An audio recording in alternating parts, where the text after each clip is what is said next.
నమస్తే welcome to our channel. Delimitation పైన చిదంబరం లోకేష్ గారిని ఉద్దేశించి పెట్టినటువంటి ట్వీట్ ని ఏ విధంగా చూడాలి, మరి ఆ ట్వీట్ కి రీట్వీట్ చేసినటువంటి అంటే లోకేష్ గారి భావజాలాన్ని ఏ విధంగా చూడాలి, దీనిపైన చర్చించడానికి మనతో పాటుగా ఉన్నారు ఏపీ కమ్మ కార్పొరేషన్ డైరెక్టర్ అరిసిమెల్లి శ్రీనివాస్ గారు. నమస్తే సార్. నమస్కారం సార్. ఆల్రెడీ డీలిమిటేషన్ బిల్లు పెట్టడం, అది వీగిపోవడం అన్నీ జరిగింది. కానీ ఇప్పుడు కాంగ్రెస్ సీనియర్ నేత అయినటువంటి చిదంబరం లోకేష్ గారిని ఉద్దేశించి పెట్టినటువంటి ట్వీట్ ప్రస్తుతం వైరల్గా మారింది. మరి దానికి లోకేష్ గారు ఇచ్చినటువంటి కౌంటర్ కూడా ఎలా చూడాలంటారు? ఇప్పుడు 1971లో ఒకసారి డీలిమిటేషన్ జరిగింది, తర్వాత మధ్యలో ఫ్రీజ్ చేశారు, మళ్ళీ ఇప్పుడు 2026లో జరగాలి. ఇది జనాభా ప్రాతిపదికనే జరగాలి. నిజంగా జనాభా ప్రాతిపదికన జరిగితే దక్షిణాదికి ఉత్తరాదికి చాలా వ్యత్యాసం వచ్చేస్తుంది. నేను ఫర్ ఎగ్జాంపుల్ మనం చెప్తాను. మరి తెలుగు రాష్ట్రాల్లో 42 సీట్లు కదా, అప్పుడు 36కు 35కు పడిపోతాయి. అలాగే తమిళనాడుకి 39 అన్నా, ఇది 33 32 అవుతాయి. ఇది ఏ రకంగా మేలు జరుగుద్దని మన చిదంబరం గారు అంటున్నాడో నాకు అర్థం అవ్వదు. ఆయన ఆర్థిక మంత్రిగా కూడా పనిచేశాడు మన దేశానికి. దక్షిణాది మీద అంత ప్రేమ ఉన్నప్పుడు, దక్షిణాదిలో బలమైన రాష్ట్రాలు ఉండాలని కోరుకున్నప్పుడు పనిగట్టుకుని ఆంధ్రప్రదేశ్ 2 ముక్కలు చేయాలని ఎందుకు యుద్ధం చేశాడు ఆయన? ఇక్కడ తెలంగాణ ఆకాంక్షను నేను కించపరచట్లా, కానీ ఆ పక్కాళ్ళు ఈ ఉద్యమాన్ని, ఈ ఆకాంక్షని వాళ్ళకు అనుకూలంగా మార్చుకున్నారు. ఇవాళ దక్షిణాదిలో పెద్ద స్టేట్ ఏది? 39 స్థానాలతోటి స్ట్రాంగ్గా నిలబడింది. ఎందుకంటే వాళ్ళకి స్టేట్ ఇంట్రెస్ట్ ఎక్కువ, దేశం మీద కంటే రాష్ట్రం మీద ప్రేమ ఎక్కువ వాళ్ళకి.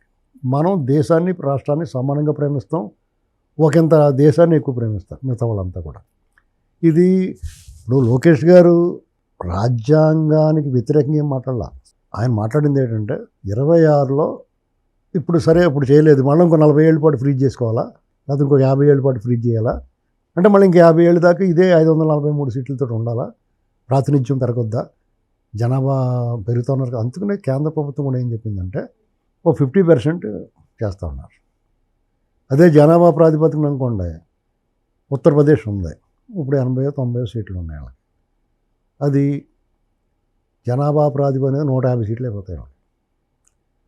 అదే 50% పెంచడం అయితే 130 దగ్గర ఆగుతారు.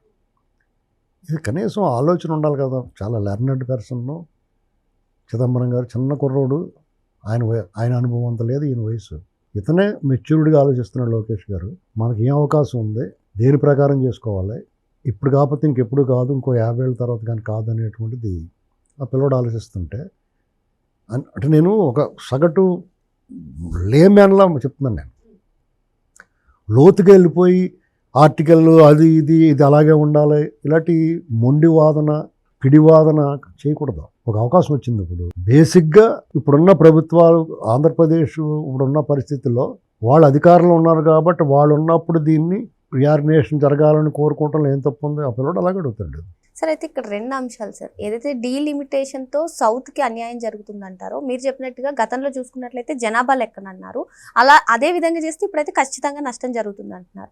లేదు అంటే ఈ 50% కాన్స్టిట్యూషన్ సీట్స్ ఏవి ఉన్నాయో అవి పెంచేది ఇప్పుడు బీజేపీ అధికారంలో ఉన్నప్పుడు వాళ్ళు ఇంట్రెస్ట్ చూపిస్తున్నారు కాబట్టి అవుతుంది, ఫ్యూచర్లో ఏ ప్రభుత్వం వస్తుందో అది అవుతుందో రాదో అని కూడా ఎక్స్ప్రెస్ చేస్తున్నారు. మరి ఇప్పుడు అసలు ఏం ప్రాబ్లం సార్ డీలిమిటేషన్? ఇప్పుడు యాక్చువల్గా బీజేపీ ఒక మంచి ఆలోచన చేసింది. యాక్చువల్గా చెప్పాలంటే మామూలుగా నార్త్ బేస్డ్ పార్టీలు ఏవి కూడా సౌత్లో ఎన్ని తక్కువ సీట్లు ఉంటే అన్ని తక్కువ సీట్లకి వాళ్ళందరికీ సంతోషంగానే ఉంటుంది. కానీ బీజేపీ సౌత్కి అన్యాయం జరుగుతున్న భావన బలపడకూడదు, సౌత్ని వివక్షకు గురి చేశారు, సౌత్ని పట్టించుకోలేదు అనుకోకుండా ఉండాలన్న ఆలోచనతో సౌత్ మీద కూడా దృష్టి ఉంది.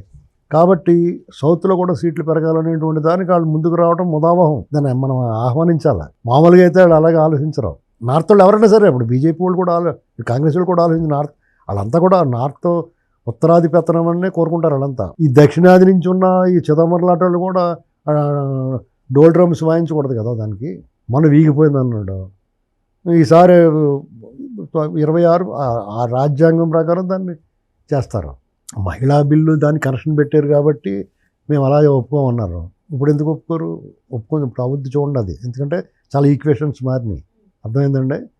అయితే ఇక్కడ 2009లో ఒకసారి జరిగింది, 2009కి ముందు జరిగినప్పుడు అప్పుడు కూడా ఇలాగా మనకు ఆంధ్రప్రదేశ్కి అన్యాయం జరిగింది. తెనాలి పార్లమెంట్ సీట్ ఎగిరిపోయి, పార్లమెంట్ సీట్ తగ్గింది, ఒక 4-5 అసెంబ్లీ స్థానాలు కూడా ఎగిరిపోయినాయి మనకి. అప్పుడు రాష్ట్రంలో కాంగ్రెస్ అధికారంలో. అప్పుడు కాంగ్రెస్ అధికారంలో ఉంది. తర్వాత రాజశేఖర రెడ్డి ఇక్కడ ముఖ్యమంత్రిగా ఉన్నాడు. దాన్ని అంతకు ముందు ఉన్న అతను రాజకీయంగా కూడా ఆలోచించాడు. తెలుగుదేశం 2004 వరకు 45 స్థానాల్లో తిరుగులేని విజయాలు. పార్టీ ఆవిర్భవించిన తర్వాత జరిగిన 2004 వరకు జరిగిన అన్ని ఎన్నికల్లోనూ తెలుగుదేశం పార్టీ అప్రతిహతంగా గెలిచిన స్థానాలు 45. వాటిని డిస్టర్బ్ చేయాలనుకున్నాడు. ఈ మండలం తీసి ఆ మండలం ఇదర్ మాల్ ఉదర్ మాల్ ఇదర్ అన్నట్టు రకరకాల కన్ఫ్యూజ్ చేసుకొని ఎస్సీ రిజర్వ్ చేసేసి దానికి ఏదో మండలం కలిపేసి ఎస్సీ జనాభాను ఎక్కువగా ఉన్నట్టు చూపించి దానికి ఎస్సీ రిజర్వ్ ప్రతిపాడు ఉంది. ఎట్టి పరిస్థితుల్లో తెలుగుదేశం గెలుతుంది. అక్కడ వేమూరు ఉంది, అది ఎట్టి పరిస్థితుల్లో తెలుగుదేశం గెలుతుంది. అక్కడ రిజర్వ్ చేసాడు. ఇలాగనమాట. అంటే అటు ఇటు కదిపేశాడు. అటు ఇటు కదిపేసినా కానీ మా కడింగ్ కాన్స్టిట్యున్సీ ఉంది, దాన్ని రాజమండ్రి రూరల్లో రాజనగరం బూరుగుపూడి నియోజకవర్గాన్ని ఎత్తేసారు. ఆ రెండాటిలో కూడా రాజమండ్రి రూరల్లో రీఆర్గనైజేషన్ జరిగి 2009 నుంచి ఇవాళ కూడా తెలుగుదేశం గెలిచింది అక్కడ, కులాలకి మతాలకు అతీతంగా. అలాగే రాజనగరం సీటు కూడా 2019 తప్ప అన్నిసార్లు టీడీపీ గెలిచింది అక్కడ. 2019 కూడా అప్పుడు ఉన్న తెలుగుదేశం క్యాండిడేట్ అవివేకం వల్ల, అసమర్థత వల్ల ఓడిపోయింది. లేదంటే అంత ఎదురుగాలిలో కూడా 2019 కూడా గెలవాలి ఆ సీటు. ఇలాగనమాట. మరి ఇప్పుడు ఈ ప్రభుత్వం ఉంది, దాన్ని సరి చేసుకోవాల్సిన అవసరం లేదా? ఖచ్చితంగా తెలుగుదేశానికి సంబంధించి, కూటమికి సంబంధించి తెలుగుదేశం పార్టీ నాయకులు అలాగే ఆలోచిస్తారు. మా యంగ్ ఫ్రెండ్ అని చెప్పేసి అతను ఎటకారంగా మాట్లాడినంత మాత్రాన్ని ఏమీ ఆగదు. ఎందుకంటే ఇవాళ తెలుగుదేశం పార్టీ రాష్ట్ర భవిష్యత్తు కోసమైనా సరే కొన్ని నిర్ణయాలు తీసుకోవాలి. కేవలం వాళ్ళు స్టేట్ ఫస్ట్ అని ఆలోచిస్తారు, జనమే ప్రజలే ముందని ఆలోచిస్తారు. లేదంటే కుట్రలో కుతంత్రాలు జగన్మోహన్ రెడ్డి లాగా, లేకపోతే వాళ్ళ నాన్నగారు రాజశేఖర రెడ్డి లాగా ఆలోచించి కేవలం రాజకీయమే ఆలోచిస్తే మరి అప్పటి వరకు ఉన్నదాన్ని ఎందుకు అలా ఉంచలేదు? ఆయన చూడండి ఎందుకు మార్చాడు. రాజకీయంగా కూడా తన ప్రత్యర్థులను బలహీనపరిచే విధంగా వాళ్ళు పావులు కదిపారు. ఖచ్చితంగా నేను అదే చేయాలని కోరుకుంటున్నాను. ఇప్పుడు వీళ్ళు కూడా రీఆర్గనైజేషన్ వస్తే పులివెందులు ఎస్సీ అవ్వాలి, బద్వేలు ఓసీ అవ్వాలి. ఇప్పుడు బద్వేలు ఎస్సీ నియోజకవర్గం, బద్వేలు తెలుగుదేశం పార్టీ చాలా స్ట్రాంగ్ హోల్డ్ అన్న నియోజకవర్గం కడప జిల్లాలో. దాన్ని ఎస్సీ చేశారు బద్వేల్ని.